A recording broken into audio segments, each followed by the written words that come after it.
வணக்கம். இனிய மாலை வணக்கம். எப்படி இருக்கின்றீர்கள்? எல்லோரும் நலமாக இருக்கின்றீர்களா? தமிழ் மக்களை எல்லோரும் நலமாக இன்புற்று இருக்க வேண்டும், அதுதான் என் ஆசை. நேற்று ஒரு வீடியோ போட்டிருந்தேன், ஏகப்பட்ட கமெண்ட்ஸ் கொத்தடிமைகள்ட. சரியா? நான் பொதுவா பெண்களை வந்து தாழ்வா இதா பேசுவேன், இழிவா பேச மாட்டேன். அது எப்படிப்பட்ட சுச்சுவேஷன் இருந்தாலும் கடந்து போவேன். அது ஏதுப்பட்ட சுச்சுவேஷன் இருந்தாலும் பெண்களை நான் கடந்து போக மாட்டேன். எனக்கு 4 ஆண் மக்களை கொடுத்துருக்கான், பெண் மக்கள் கொடுத்துடல. அது ஒரு சாஃப்ட் கார்னர். சரியா?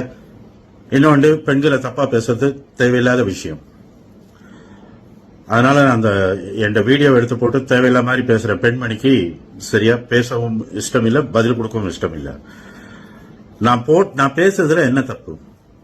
அரசியல் ரீதியான கருத்து, ஒரு அரசியல் ரீதியான கருத்து சட்டசபையில உரைக்கப்பட்டது. பார்ட்டி ஃபண்ட், இது அரசியல். சரியா? அதுக்கு வெளிநடப்பு செஞ்சுட்டு வெளியில போயிட்டு பர்சனல் அட்டாக் பண்ணிருக்காங்க தலைவர் முதலமைச்சரோட ஃபேமிலியை பத்தி. இது தேவையா?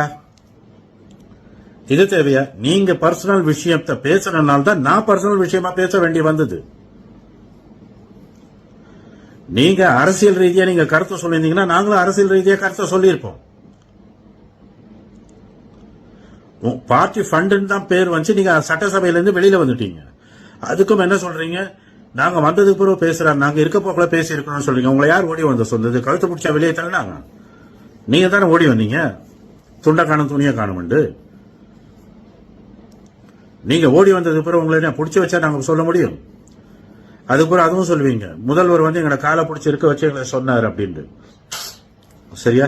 ஆகாதவன் பொண்டாட்டி கைப்பட்டாலும் குத்தம், கால்பட்டாலும் குத்தம். உங்களுக்கு நீங்க டேட்டி அரசியல் செஞ்சிருக்கீங்க. உதயநிதி என்ன செஞ்சிருக்காரு? ஒரு நடிகைக்கு டெலிபோன் பண்ணி, சரியா, அத திரிஷாக்கு டெலிபோன் பண்ணி சொல்லுங்க, விஜயோட பர்த்டேக்கு நீங்க விஷ் பண்ணலையா, விஷ் பண்ணி ஒரு பதிவு போடுங்கன்னு சொல்லி.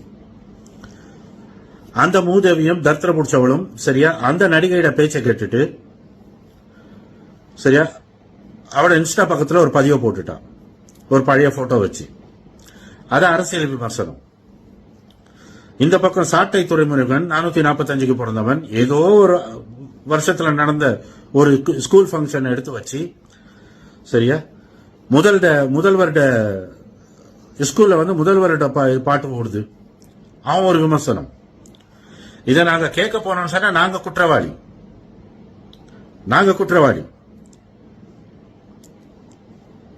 தெரு பொறுக்கின்றோம் ஜெயில போடுங்க. யார் வானான்றது? கேஸ் போடுங்க. எனக்கும் ஸ்டாலினுக்கும் இருக்கிற இது வந்து சரியா உறவு வந்து எப்போ 1000 விளக்கு தொகுதியில முதலா எம்எல்ஏவா நின்றாரோ அப்போத்துல இருந்து எனக்கும் அவருக்கு இது இருக்கு. அப்போத்துல இருந்து இருக்கு, இப்போ வந்தது இல்ல. நான் யாருன்னு ஸ்டாலினுக்கு தெரியும், ஸ்டாலின் யாருன்னு எனக்கு தெரியும், எங்க அப்பா யாருன்னு ஸ்டாலினுக்கு தெரியும். சரியா? எங்க அப்பா யாருன்னு ஸ்டாலின் தந்தைக்கும் கலைஞருக்கும் தெரியும், எங்களோட தாத்தா யாருன்னு சொல்லி கலைஞருக்கும் தெரியும். நாங்க இன்னும் அந்த 1000 விளக்கு தொகுதியில் தான் இருக்கோம். எங்களுக்கும் அவங்களுக்கும் 1008 பிரச்சனை இருக்கலாம். அரசியல் ரீதியா எங்களுக்கும் அவங்களுக்கும் கருத்து வேறுபாடு தான். எப்பவுமே ஆரம்பத்துல இருந்து அரசியல் ரீதியா கருத்து வேறுபாடு. திராவிட இடத்துடைய கொள்கை எங்களுக்கு பிடிக்கல, அவ்வளவுதான். பர்டிகுலரா சரியா திமுக கொள்கை எங்களுக்கு பிடிக்கல, அதுதான், வேற ஒண்ணும் இல்ல. இல்லாட்டி எங்கிட்ட சொத்துல பங்கு வாங்கிட்டாரா, இல்ல இந்த சொத்துல கொள்ளையடிச்சிட்டா, இல்ல அவருடைய சொத்துல நான் போயிட்டு கொள்ளையடிச்சிட்டு வந்தேனா? இதுக்கு வந்து கொத்தடிமைங்க சில பேர் வந்து கொந்தளிக்கிறீங்க. அடே மயிரான்களே, சரியா, நல்லா கேளுங்க. ஒரு டெண்டர் பாஸ் ஆகுதுன்னு சொன்னா அதுக்கு 100 கோடி ஒர்த்துன்னு சொன்னா 120 கோடி கவர்மெண்டால சாங்ஷன் பண்ணிருக்காங்க. அதுல 20 கோடி சரியா பார்ட்டி ஃபண்ட் இவனுங்களே அடிச்சிருக்காங்க. 100 கோடி ஒரு கான்ட்ராக்டர் கட்டுமான தொழில்வாளி 100 கோடினா அந்த 100 கோடி அவருக்கு போயிட்டு கவர்மெண்ட் கஜானால இருந்து 120 கோடி எடுத்து பார்ட்டி ஃபண்ட் பேர்ல அந்த 20 கோடி இவனுங்களை அடிச்சிருக்காங்க. அந்த 20 கோடி யார்ட?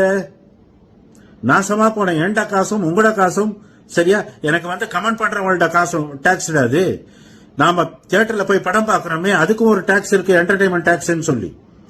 கடையில போயிட்டு பொருள் வாங்குறோமே அதுக்கும் ஒரு சேல் டாக்ஸ் இருக்கு, எக்ஸைஸ் டாக்ஸ் இருக்கு, டோல்கேட் இருக்கு. இதெல்லாம் யார்கிட்ட பணம்? மக்கள்கிட்ட பணம். ஆனா பார்ட்டி ஃபண்ட்னு சொல்லிட்டு இவனோல் காசை பறிச்சுக்கிட்டு இவனோல் சொகுசா வாழ்றானோல். இந்த கொத்தடிமைகளுக்கு என்ன கிடைச்சது? 50-60 வருஷமா கொத்தடிமையா திமுக இருந்தீங்களா, உங்களுக்கு என்ன கிடைச்சது? ஒரு மயிரும் கிடைக்கல. அட்லீஸ்ட் பார்ட்டில ஏதாவது இது கிடைச்சதா? உங்களுக்கு இடம் கிடைச்சதா? இல்ல. வாழையடி வாழியா அவங்க தான் வரும்.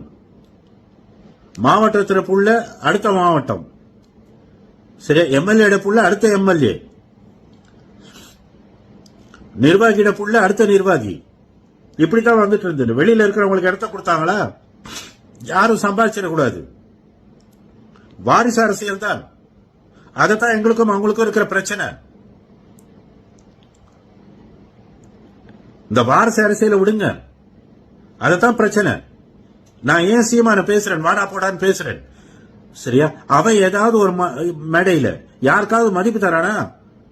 ஒவ்வொரு தாய் தகப்பனும் அவன் பிள்ளைங்களை படிக்க வைக்கிறதுக்கு எவ்வளவு கஷ்டப்பட்டாலும் அந்த பிள்ளைங்க படிப்பாங்க, சரியா? உண்ட படிப்புக்கு யார் காசு கொடுப்பா? சீமான் கேட்டிருக்கான். என்கிட்ட காணொலி இருக்கு, ஆதாரம் எடுத்து வச்சிருக்கேன். நான் பேசுறேன்னு சொன்னா எல்லாத்துக்கும் ஆதாரம் வச்சிருப்பேன். ஏன்னா நாளை பெண்ணுக்கு பிரச்சனை வரும், அது கோர்ட்ல ப்ரூவ் பண்ணும்.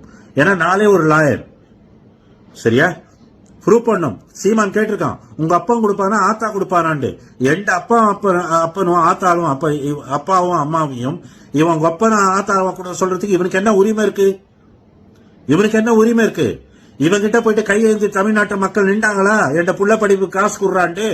இந்த மயிரம் ஏதாவது காசு கொடுத்தானா? ஓபன் ஸ்டேஜ்ல சொல்றான், அந்த 445க்கு பிறந்த சாக்கடையும் சீமானும் ஒரு அப்பனுக்கு பிறந்தவன் தான் வான்னு சொல்லி. அப்ப நான் திருப்ப கேட்கணும் தானே, நாங்க ஒரு அப்பனுக்கு பிறந்தோம் தாண்டா, நீ எத்தனை அப்பனுக்குடா பிறந்தா? மலையாள அப்பனுக்கு பிறந்தியா, தமிழ் அப்பனுக்கு பிறந்தியா, இல்ல உங்க அம்மா ரோட்டை படுத்து நீ பிறந்தியாடான்னு சொல்லி நாங்க கேட்க கூடாதா? கேட்கறதுக்கு இவனுக்கு நாம் தமிழர் கட்சிக்காரனுக்கு தான் உரிமை இருக்கா?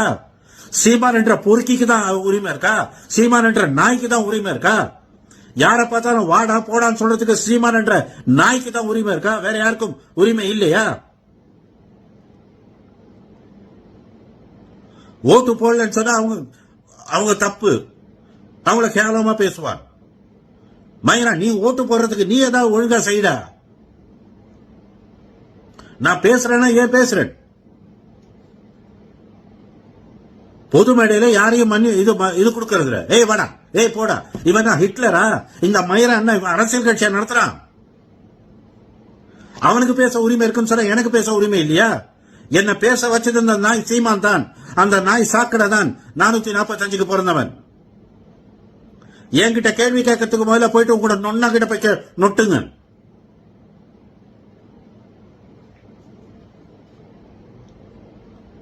தற்குறியினு யாரா கொண்டு வந்தது? எந்த மயிராண்டா கொண்டு வந்தது? ஒண்ட சீமான் தாண்டா. சீமான் என்ற சாட்டை துறைமுகம் தாண்டா கொண்டு வந்தான். அப்ப நான் அவனை திருப்பி கேட்க கூடாது. பேசுறதுக்கு நாம் தமிழர் கட்சிங்களா பட்டா எழுதி கொடுத்திருக்காங்களா? தெவடியால பிறந்தவன்டா. ஒரு பொண்ணு டிவிகேல இருக்கிற பொண்ணு கமெண்ட் ஜஸ்ட் ஒரு பதிவு தான் போட்டிருக்கா. அந்த பொண்ணு கிட்ட போய் செய்யற, நீ மலேசியாக்கு வா, உன்னைய வச்சு நான் டேஷ் டேஷ் டேஷ் இன்பாக்ஸ்ல போயிட்டு கிழிச்சு தூக்கி இருக்கேன். மலேசியால உன் அம்மாவையும் அப்பாவையும் தங்கச்சியும் கூப்பிட்டு போட அப்படின்னு சொல்லி கிழிச்சு தூக்கிட்டு வந்திருக்கேன். இது வரைக்கும் வந்து பதில் தரல. அப்ப அவங்க எல்லாம் பேசலாம். இனிமேட்டு எவனாவது வந்து கமெண்ட் பண்ணுங்க, அவனை எடுத்து வச்சு நான் அசிங்க அசிங்கமா கேட்பேன். மீண்டும் சந்திக்கலாம்.